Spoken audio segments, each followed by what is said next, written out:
Cartea mea se numește Golful dinozaurilor, partea a doua, atacul monstrului cu 3 coarne. Este scrisă de Rex Strawn și ilustrațiile de Mike Spore. Tom au intrat iarăși a doua zi în peșteră și s-au dus în portal ca să intre în lumea dinozaurilor. Și după aia, după ce au ieșit din peșteră, s-au întâlnit cu Vana. Și Vana era foarte entuziasmată că îi vede din nou și făcea groh, groh, groh, groh. Și Jamie i-a dat un fruct Kingo Balombia din copac să mănânce. Iam, iam, iam, iam, iam. Groh, groh, groh, groh. Și după aia Jamie cu Tom s-au urcat în copac și au văzut o insulă care lângă ea era o mlaștină, dar pe insula aia era un munte foarte înalt și la poalele muntelui erau niște case și Jamie îl întreba pe Tom: ce sunt cu acele case? Oare noi nu suntem primii care au descoperit lumea dinozaurilor? Și Jamie s-a dat jos din copac și Tom a venit după el, doar că un pic mai greu. Și Jamie i-a propus lui Tom să meargă între acolo, înspre case, să vadă ce e cu ele. Și a venit un triceratops dintr-o tufă cu liane și plante țepoase și i-a observat pe Tom și Jamie, dar nu i-a băgat în seamă. Și după aia Jamie a strigat: uite un triceratops! Și triceratopsul s-a retras imediat. Și după aia Tom și Jamie au urmărit triceratopsul până la întreaga turmă. Și Jamie a zis: wow, ce turmă mare!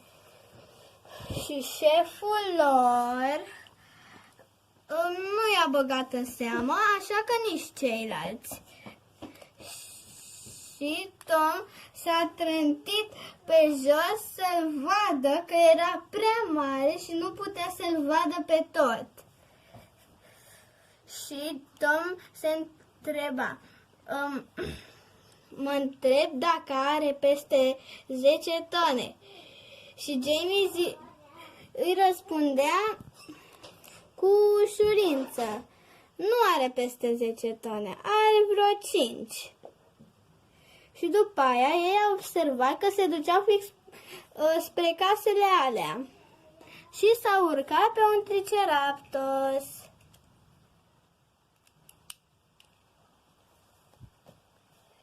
Și după aia toată turma o lua în direcția aceea.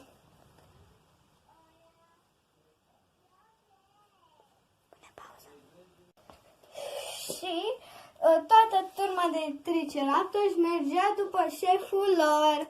Și șeful lor a traversat râul și bineînțeles că Vana era cu Jamie și Tom în timp ce ei erau pe triceratops și toată turma mergea și au traversat râul. Dar au venit niște gâze preistorice. Bzz, bzz, bzz, bzz. Și erau cât un șobolan de mare și i-au mușcat pe triceratops și pe Jamie și Tom și au fugit. Au fugit și au fugit și au fugit și s-au aruncat în apă. Și după aia Jamie și Tom au căzut de pe Triceratops, chiar dacă ei erau buni înotători, curentul era prea puternic.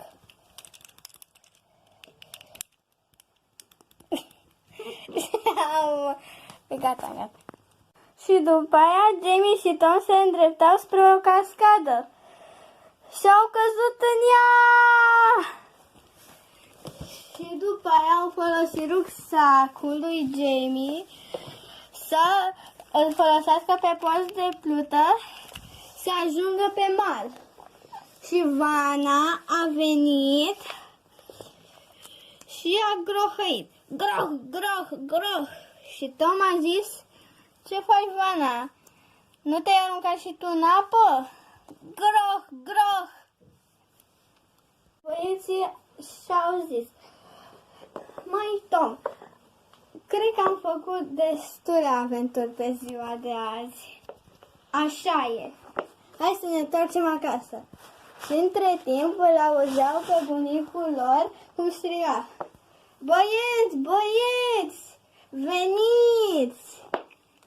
Și după aia, Jamie și Tom au ieșit afară din peșteră la bunicul lui Jamie.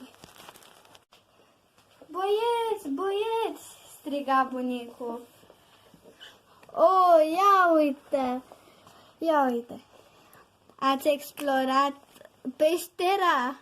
Da, bunicule, da. Ia uitați ce am găsit. Eu am găsit o fosilă de 60 de milioane și de catralioane de ani. Wow, bunicule! Și băieții îi ziceau în gând: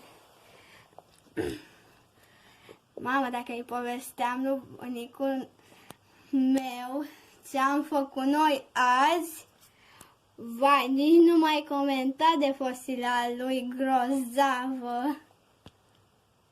Sfârșit.